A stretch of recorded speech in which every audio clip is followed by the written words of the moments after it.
Hello everyone, welcome back to my channel Pawan ego world. Students, हम कर रहे हैं डिफरेंशिएट की सीरीज। उसमें आज हम डिफरेंस करेंगे कमर्शियल बैंक और सेंट्रल बैंक का। ये हमारे यूनिट नंबर सेकंड का डिफरेंशिएट है, जो कि मोस्ट इंपोर्टेंट है। और सबसे बड़ी बात, जो सेंट्रल बैंक है इसके जितने भी फंक्शंस हैं वो एग्जाम के पॉइंट ऑफ व्यू से बहुत ही नेसेसरी है। मीन्स अगर मैं कहूँ बेटा कि यूनिट 5 में जो इम्पोर्टेंट कॉन्सेप्ट है वो कौन सा है, तो वो है सेंट्रल बैंक और सेंट्रल बैंक के फंक्शंस। तो आप पहले तो डिफरेंशिएट यहाँ से पढ़ेंगे, बट डिफरेंशिएट के साथ साथ आप इसको एक एज अ फंक्शन वाला जो कॉन्सेप्ट है उससे भी रिलेट कर सकते हैं, और वो भी चीज यहाँ से आपको इजिली याद हो जाएगी। सो स्टार्ट करते हैं। तो देखिए बेटा, सेंट्रल बैंक और कमर्शियल बैंक दोनों में जो सबसे पहली बात अगर हम बात करें, तो सेंट्रल बैंक जो है वो एक रिजर्व बैंक है, या फिर एक देश का सबसे बड़ा बैंक होता है, जिसे हम बोलेंगे ये एक एपेक्स बैंक है। एपेक्स बैंक का मतलब होता है जो सभी बैंकों को रेगुलेट करे। तो आप सबको पता है, अगर एक जो जनरल पब्लिक है, मीन्स आप और मैं, अगर हमारा पैसा खत्म हो जाता है तो हम कमर्शियल बैंक के पास जाते हैं। Means SBI, union bank, UCO bank, इनके पास जाते हैं। अगर इनका पैसा खत्म हो जाता है तो फिर ये किससे अप्रोच करते हैं? ये आरबीआई से अप्रोच करते हैं। मीन्स जो रिजर्व बैंक ऑफ इंडिया है वो सभी बैंकों को रेगुलेट करता है, सभी बैंकों को एक तरीके से सारे जो उसके फंक्शंस हैं वो सही से काम कर रहे हैं नहीं कर रहे, वो सारे जो चेक करने का काम है वो कौन करेगा? सेंट्रल बैंक करेगा। जबकि दूसरी तरफ it is a financial institution. अगर मैं कमर्शियल बैंक की बात करूं तो बेटा ये एक फाइनेंशियल इंस्टीट्यूशन है। देखिए यहाँ पे ये एपेक्स बैंक था, तो ये सारे फंक्शंस कर रहा था। मीन सारे जितने भी कमर्शियल बैंक है, union bank, Punjab national bank या फिर कोई भी बैंक, उन सभी बैंकों को रेगुलेट करने का काम सेंट्रल बैंक का था। जबकि कमर्शियल बैंक एक फाइनेंशियल इंस्टीट्यूशन है। मीन्स फाइनेंशियल इंस्टीट्यूशन वो इंस्टीट्यूशन होता है जिसमें डिमांड डिपॉजिट जमा करवाई जा सकती है, और जो एडवांस में लोन है वो वहां से उठाया जा सकता है। मीन्स किसी भी फाइनेंशियल इंस्टीट्यूशन या किसी भी बैंक का जो सबसे प्राइमरी फंक्शन होता है वो पैसे जमा करवाना होता है, एडवांस पे लोन देना होता है। तो जो कमर्शियल बैंक है वो यही काम करता है, लोगों के पैसे जमा करवाता है और लोगों को एडवांस में लोन देता है। तो कमर्शियल बैंक जो सेंट्रल बैंक है वो एक एपेक्स बैंक है, ये एक फाइनेंशियल इंस्टीट्यूशन है। अगले डिफरेंस की अगर हम बात करें, it regulates the supply of money.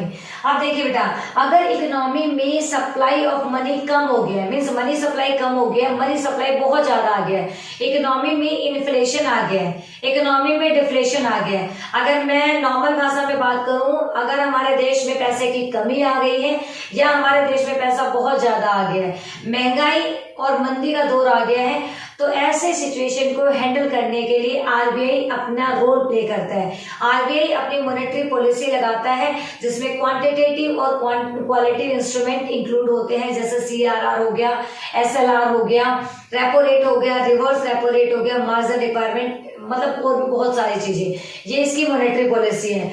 तो मनी सप्लाई को रेगुलेट करने का काम किसका है? सेंट्रल बैंक का।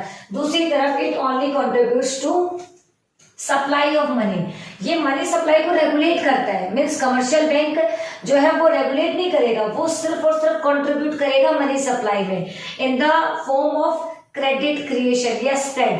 कैसे होता है क्रेडिट क्रिएशन और स्प्रेड? ये एक बैंक है, इसमें जब पैसे जमा करवाए जाते हैं तो जो पैसे जमा हुए थे उन्हीं पैसों को निकाल के दिया जाता है। तो यहाँ से जो पैसा जमा करवाया और यहाँ जो पैसा निकलवा के दिया, इसकी रेट ऑफ इंटरेस्ट में डिफरेंस होता है। जब हम पैसे जमा करते हैं तो रेट ऑफ इंटरेस्ट कम रहती है, और जब हम पैसे एडवांस में लेते हैं तो रेट ऑफ इंटरेस्ट ज्यादा होती है। इन दोनों के बीच में 5% का फर्क है। ये मैंने एग्जांपल लिया है। अब जो 5% पैसा बैंक ने कमाया, that is called credit creation या मनी स्प्रेड। आई थिंक समझ आ गया होगा। तो ये कंट्रीब्यूशन करता है मनी सप्लाई में, ये काम करता है मनी सप्लाई को कंट्रोल करने का जब कमियां ज्यादा हो जाती है। तो हमारे दो जो डिफरेंशिएट थे वो क्लियर हो गए हैं। थर्ड की तरफ चलते हैं, कस्टडियन ऑफ फॉरेक्स रिजर्व।